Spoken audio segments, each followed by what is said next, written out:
बोनी बहू के मायके और ससुराल में बारिश। बोनी अक्षरा फ्रिज में सब्जी निकाल रही थी, पर गलती से उसके हाथ से भरी हुई सब्जी का कटोरा गिर जाता है। ये देखकर उसकी चाची सुनैना को इतना गुस्सा आता है कि वो बाल खींचकर कहती है, क्यों री निकम्मी, बनी बनाई कल की मटर पनीर सारी जमीन पर भी गिरा दी। पता भी है कितनी महंगी आती है और इससे कितनी मेहनत से बनाया था, सब खराब कर दिया है। जूते चप्पलों से तेरा भूत उतारना पड़ेगा मुझे।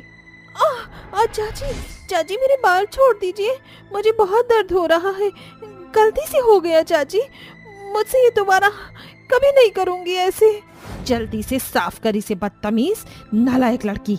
बिना माँ बाप के बच्चों का यही हाल होता है। ये सुनकर रोते हुए बोनी अक्षरा वहाँ की सफाई करती है। दरअसल 22 साल की अक्षरा कद में छोटी रह गई थी, साथ ही बचपन में उसके माता पिता उसे छोड़कर चल बसे। ऐसे में उसकी परवरिश चाचा चाची के हाथों हुई, जो कि उस पर बहुत अत्याचार करते थे। भाई मिहित तो उसे काफी परेशान करता था, जानबूझकर अपनी माँ से डांट खिलवाता था। एक शाम को वो अपने घर के बाहर स्मोक कर रहा था। शाम को सब्जी लाते वक्त अक्षरा उसे देख लेती है। मिहित भैया, ये आप क्या कर रहे हैं? चाची को पता चला तो वो आपको डांटेंगी। ऐसे मत कीजिए, सेहत के लिए हानिकारक होता है। अरे तू होती कौन है मुझे ये सब कहने वाली, बोनी कहीं की। अगर माँ को पता चला तो तेरी खाल उधड़वा दूंगा, जानती है ना माँ को। नहीं भैया, मैं चाची को कुछ नहीं बताऊंगी।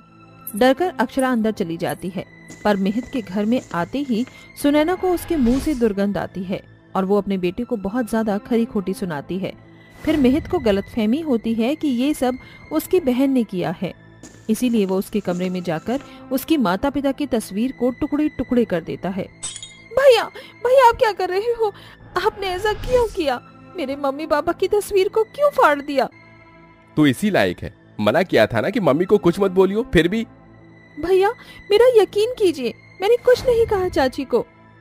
एक रख कर दूंगा, जुबान बंद कर ले अपनी। ऐसा कहकर मिहित वहाँ से चला जाता है। बेचारी अक्षरा रोते रोते अपने माता पिता की तस्वीर के एक एक टुकड़े को संजोती है, जिसके बाद उस तस्वीर को अपने गले से लगा लेती है। मम्मी पापा, मुझे आपकी बहुत याद आ रही है।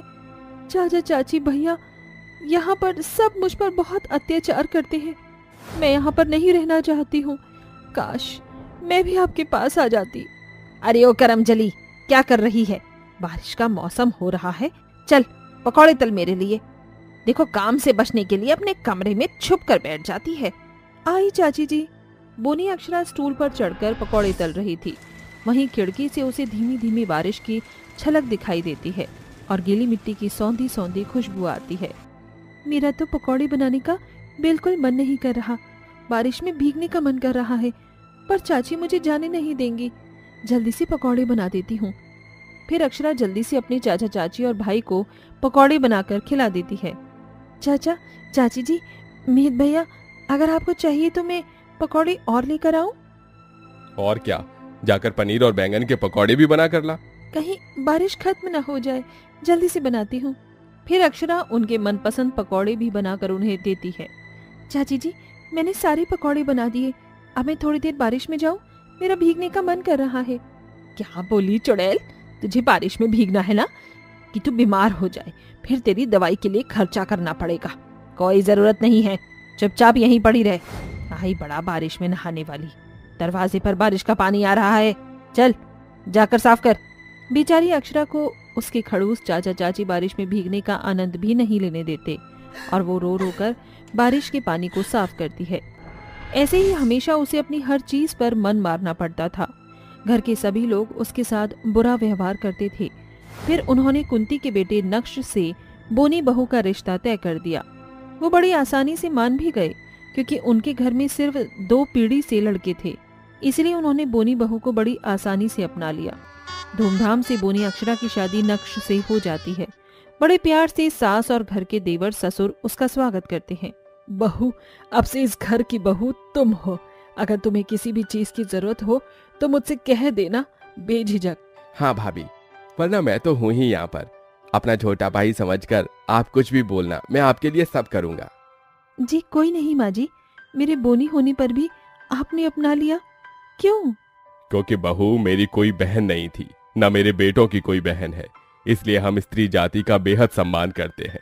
तुम्हारी सिर्फ हाइट ही तो छोटी है, हो तो बहुत प्यारी, सर्वगुण संपन्न। जी बाबूजी। फिर अक्षरा अपने पति के साथ कमरे में चली जाती है, जहाँ उन दोनों के बीच काफी बातें होती हैं।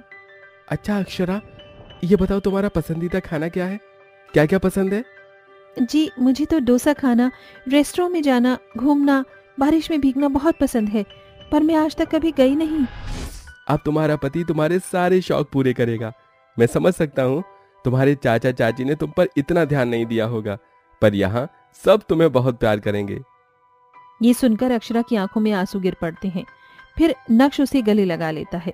सुबह होते ही सुहागन के रूप में सजकर अक्षरा को एक अलग ही खुशी मिल रही थी। फिर वो सबके लिए अच्छा सा नाश्ता तैयार करती है, जिसे खाकर सब बहुत खुश हो जाते हैं। अरे वाह भाभी, आपने तो कमाल के छोले भटूरे बनाए हैं। मन तो कर रहा है आपके हाथों को चूम लूं। अरे भाभी, माँ समान हो आप मेरी। बहू, ये बहुत मजाकिया है, इसकी बात पर ज्यादा ध्यान मत देना। सच में तुमने लाजवाब खाना बनाया है, बहुत अच्छा है। ये लो तुम्हारे शगुन का हार। शुक्रिया माँ जी। अरे नाना, तू तो मेरी बेटी है, मेरे गले लग, पैर मत छू मेरे। अरे बिटिया, तू रो क्यों गई? बस यूं ही। आप सब मुझसे इतना प्यार करते हैं, इतना प्यार आज तक मुझे कभी किसी ने नहीं किया, इसीलिए आंसू छलक गए।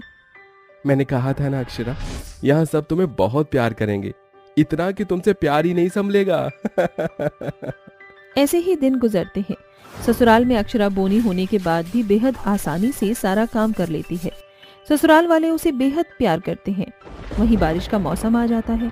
बारिश देखते ही अक्षरा को नहाने का मन करता है, पर कुंती ने उसे घर के काम दे रखे थे। मेरा नहाने का बारिश में बहुत दिल कर रहा है, पर माँ जी ने कहा है उन्हें सारे कपड़े प्रेस किए हुए चाहिए। इतने में तो बारिश खत्म हो जाएगी। सबके कपड़े प्रेस करते करते काश मैं भी इस बारिश में गरम गरम पकौड़े खाती और मजे कर पाती। ये सब अक्षरा की सास ससुर सुन लेते हैं। फिर कुंती नक्श को ये बात बताती है और बहू के लिए पकौड़े बनाती है। फिर नक्श अक्षरा की आंखों पर पट्टी बांध देता है। अजी, आपने मेरी आंखों पर पट्टी क्यों बांधी है? मुझे कपड़े प्रेस करने हैं। थोड़ी देर के लिए अपना काम छोड़कर मेरे साथ चलो ना, सरप्राइज है। फिर नक्श उसे छत पर ले जाता है, जहाँ बारिश की बूंद पड़ते ही अक्षरा पट्टी खोल देती है। फिर नक्श बारिश में उसके साथ कपल डांस करने लगता है। तुम्हारा बहुत मन था ना बारिश में भीगने का, देखो मैं तुम्हारी सारी इच्छा पूरी कर रहा हूँ। अभी तो माँ तुम्हारे लिए पकौड़े भी बना कर ला रही है। सच में नक्श, आप बहुत अच्छे हैं। शब्द कम पड़ जाएंगे, लेकिन मैं आप सबका शुक्रिया अदा नहीं कर पाऊंगी। भीगा हूँ तेरे साथ में बारिश में, बिखरे जो तेरी जुल्फें तो बादल हुआ, है यही इरादा तुझको चाहूँ खुद से ज्यादा, दिल से है ये वादा, मैं हूँ साथ तेरे, मैं हूँ साथ तेरे। ले बहू, तेरे लिए गर्मा गर्म पकौड़े लाई हूँ। अपनी सारी इच्छा हमें बता दे, हम एक एक करके तेरी सारी इच्छा पूरी कर देंगे। थैंक यू मुझे इतना प्यार करने के लिए माँ जी। आखिर मैं अपने ससुराल की पहली बारिश में ही भीग ही ली। अरे मुझे भी गर्मा गर्म पकौड़े खिलाओ कोई। और मुझे भी बारिश में भीगना है। आइए आइए, आप सब आइए। इस तरह बोनी बहू को अपने ससुराल के साथ सारी खुशियाँ मिल जाती हैं। घर के सभी सदस्य उसके साथ बारिश में मजे करते हैं, फिर चाय पकौड़े का आनंद लेते हैं। इसलिए दोस्तों, जीवन में कभी हार मत मानो। भगवान एक समय आने पर आपको खुशियाँ जरूर देते। अरे भाई, कहाँ है सब? आज खाना मिलेगा कि नहीं? कब से खाने का इंतजार कर रहे हैं। आप लोग तो थोड़ा इंतजार नहीं कर सकते हैं? बनने में समय लगता है। ये लीजिए। कमला, तुम तो जानती हो ना, पूरे दिन की मेहनत के बाद मुझे शाम को बस आरती बहू के हाथ के खाने का इंतजार रहता है। उसके हाथ का खाना खाते ही आराम से मिल जाता है। हाँ बाबा, मैंने कितनी बार आरती से कहा है कि तुम कोई ठेला खोल लो, फिर देखना तुम्हारे हाथ का खाना खाने के लिए लोग दूर दूर से आया करेंगे, लेकिन आरती मानती ही नहीं। अगर मैं बाहर खाने का ठेला लगाऊंगी तो घर का काम कौन करेगा? तो क्या हुआ आरती बहू, अगर तुम खाना बनाकर बाहर बेचोगी तो घर का काम सुनीता बहू कर लेगी। सुनीता इस घर की सिर्फ नाम की बहू है। आज तक उसने बहू होने का कोई भी फर्ज नहीं निभाया। वो इस घर की बड़ी बहू है, लेकिन घर की सारी जिम्मेदारी आरती ही संभालती है। माँ जी रहने दीजिए ना, धीरे धीरे भाभी खुद ही काम करना शुरू कर लेंगी। आप सब बैठे हैं और खाना खाइए, वरना खाना ठंडा हो जाएगा। सारा परिवार खाना खाने के लिए बैठता ही है कि तभी वहाँ सुनीता आ जाती है और कहती है, हो गई मेरी बुराई, या और करनी है तो कर लो। शर्म नहीं आती होगी आपको अपनी बहू की बुराई करते हुए? इसमें बुराई की कोई बात नहीं है, जो बात सच है मैंने वो ही कहा है। तूने आज तक घर के किसी काम को हाथ लगाया है? पूरा दिन तो तू बिस्तर पर पड़ी रहती है। तूने तो आज तक हम में से किसी को एक गिलास पानी तक नहीं दिया है। और एक बेचारी आरती बहू है जो सुबह से लेकर रात तक घर के सारे काम में लगी रहती है और एक पल की सांस भी नहीं लेती है।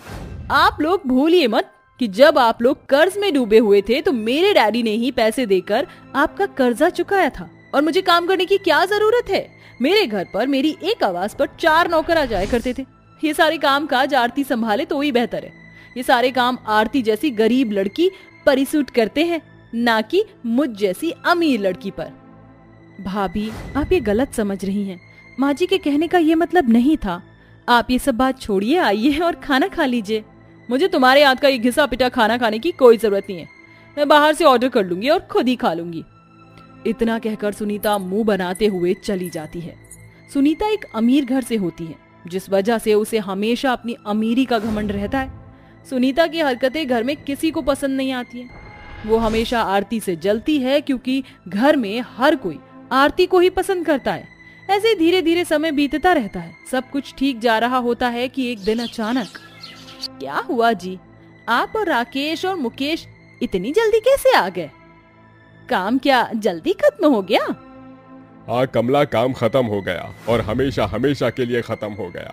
हम जिस सेठ के यहाँ काम कर रहे थे उस सेठ की फैक्ट्री सील हो गई है, जिस वजह से सारे मजदूरों की नौकरी चली गई। हमने आसपास कई जगहों पर काम के लिए पता किया, लेकिन किसी भी जगह काम नहीं है। अब हम लोग क्या खाएंगे, क्या पिएंगे, और ये घर कैसे चलेगा? बाऊजी आप परेशान मत होइए, सब कुछ ठीक हो जाएगा। मैं भगवान से प्रार्थना करूंगी, वो जल्दी सब कुछ ठीक कर देंगे। काम न होने की वजह से घर में पैसे की परेशानी आने लगती है। धीरे धीरे घर में राशन खत्म होने लगता है और पूरे परिवार को ढंग से 2 वक्त की रोटी भी नहीं मिल पाती है। लेकिन सुनीता को इस बात से जरा भी फर्क नहीं पड़ता है। वो अपने डैड के पैसों पर आराम से ऐश करती है, लेकिन अपने ससुराल वालों की 1 पैसे की भी मदद नहीं करती है। ठीक तरह से खाना ना मिलने पर किशन की तबीयत खराब होने लगती है, जिस वजह से किशन को चक्कर आने लगता है और वो नीचे गिर जाता है। क्या हुआ जी? आपको चक्कर कैसे आ गए? आपकी तबीयत तो ठीक है ना? माँ, तबीयत कैसे ठीक हो सकती है? इतने दिनों से ढंग से हम में से कोई भी खाना भी नहीं खा रहा है। खाना न खाने की वजह से बाबूजी को चक्कर आ गए और वो नीचे गिर गए। अगर ऐसे ही चलता रहा तो हमारे पूरे परिवार का आगे क्या होगा? राकेश की बात सुनकर आरती घबरा जाती है, जिसके बाद आरती कमला से कहती है, माँ जी हमारे घर के आसपास कई सारी फैक्ट्रियां हैं, लेकिन खाने के लिए एक भी जगह नहीं है, जिस वजह से फैक्ट्रियों में काम कर रहे मजदूरों को खाना खाने के लिए बहुत दूर जाना पड़ता है। तो मैं सोच रही हूँ क्यों ना हम टिफिन बनाकर बेचा करें। हम अपने आंगन में ही खाना बनाएंगे और टिफिन में पैक करेंगे, जिससे जो भी फैक्ट्री में मजदूर काम कर रहे हैं उनको खाना खाने के लिए दूर ना जाना पड़े। ऊपर से हमारा घर भी सारे फैक्ट्रियों के पास है, तो ज्यादातर मजदूर घर पर खाना खाने के लिए आया करेंगे और हमारी बिक्री भी पूरे दिन में अच्छी खासी हो जाया करेगी। कमला और सभी घर वालों को आरती का ये आइडिया बहुत ज्यादा पसंद आता है, जिसके बाद आरती जल्दी से किराने की दुकान पर जाकर कुछ राशन उधार लेकर आती है और अगले दिन ही अपने आंगन में बैठकर फैक्ट्री में काम कर रहे मजदूरों के लिए अच्छा अच्छा खाना बनाती है और कमला टिफिन पैक कर उन्हें बेचने लगती है। आरती खाना बहुत अच्छा बनाती थी, जिस वजह से जो भी मजदूर आरती के हाथ का खाना खाते तो वो कहीं और नहीं जाते। धीरे धीरे आरती की बिक्री दिन पर दिन बढ़ने लगती है और घर की परेशानी भी अब ठीक होने लगती है। लेकिन ये सब देखकर सुनीता को बहुत ही ज्यादा जलन होती है, जिस वजह से वो आरती से बदला लेने के बारे में सोचती है। बड़ी आई टिफिन बनाने वाली, अब देखती हूँ कैसे तू टिफिन बनाकर बेचेगी। तेरी वजह से सभी लोग मुझे हमेशा ताने देते हैं, अब तो देखती जा मैं क्या करती हूँ। इतना कहकर सुनीता चुपके से आरती के बनाए हुए खाने में जाकर लाल मिर्च का पाउडर मिला देती है और आरती और कमला को इस बात की भनक भी नहीं पड़ती है। और जैसे ही आरती अपना बनाया हुआ टिफिन सारे मजदूरों को देती है और सारे मजदूर खाना खाते हैं तो उन्हें तेज मिर्च की वजह से काफी परेशानी होती है। इतना तीखा खाना, इसे खाकर तो आए मेरे कान नाक सारी जगह से धुआं निकल गया। कोई इतना तीखा खाना कैसे खा सकता है? अरे अरे बाप रे बाप, जबान ही जल गई मेरी तो। कैसा खाना बना है आप लोगों ने? ये कैसा खाना बना दिया? आप लोग क्या हमें मारना चाहते हो तो इतना तीखा खाना खिलाकर? नहीं भाई साहब, भला हम तीखा खाना क्यों बनाएंगे? क्यों हमारे कस्टमर को बिगाड़ेंगे? तीखा खाना खिलाएंगे तो आप तो दोबारा खाना खाने के लिए आओगे ही नहीं ना। हो सकता है गलती से मिर्ची ज्यादा हो गई हो। आप लोग फिक्र मत करिए, मैं दोबारा आप लोगों के लिए टिफिन बना देती हूँ। अरे लेकिन हम टिफिन के 1 रुपया भी नहीं देंगे। कस्टमर खराब होने के डर से कमला और आरती को ना चाहते हुए भी टिफिन के पैसे छोड़ने पड़ते हैं, जिससे उनको काफी नुकसान होता है। ये सब देखकर सुनीता को बहुत ही ज्यादा खुशी होती है। सुनीता अब हमेशा ही आरती के बनाए हुए खाने में कुछ ना कुछ गड़बड़ कर दिया करती थी, जिससे आरती और कमला को काफी नुकसान होता था। ऐसे ही समय बीतता रहता है और एक दिन कमला सुनीता को खाने में नमक मिलाते हुए देख लेती है, जिसे देखकर सुनीता गुस्से में कहती है, अच्छा तो ये तेरी सारी हरकतें थीं? और मैं और आरती यही सोचते रहे कि खाना तो हम अच्छा बनाते हैं तो ये बिगड़ कैसे जाता है, लेकिन ये सब तो तू करती थी। मैं नहीं जानती थी कि तेरे दिल में इतनी खोट है कि तुझसे हमारी थोड़ी बहुत भी खुशी नहीं देखी जाएगी। निकल जा मेरे घर से अभी के अभी। कमला की बात सुनकर डर कर सुनीता रोने लगती है और कमला और आरती से माफी मांगती है। नहीं माँ जी, मुझे घर से मत निकालिए, मुझे माफ कर दीजिए, मुझसे बहुत बड़ी गलती हो गई। आइंदा अब मैं ऐसा कुछ भी नहीं करूंगी, प्लीज मुझे घर से मत निकालिए। हाँ माँ जी, सुनीता भाभी को घर से मत निकालिए, उन्हें अब अपनी गलती का एहसास हो गया है, हमें उन्हें दूसरा मौका देना चाहिए। आरती की बात सुनकर कमला सुनीता को माफ कर देती है, जिसके बाद अब सुनीता पूरी तरह से सुधर जाती है। अब तीनों साथ मिलकर खाना बनाती हैं और टिफिन तैयार किया करती थी और धीरे धीरे इनकी घर की सारी परेशानी खत्म हो जाती है और सब कुछ पहले की तरह ठीक हो जाता है।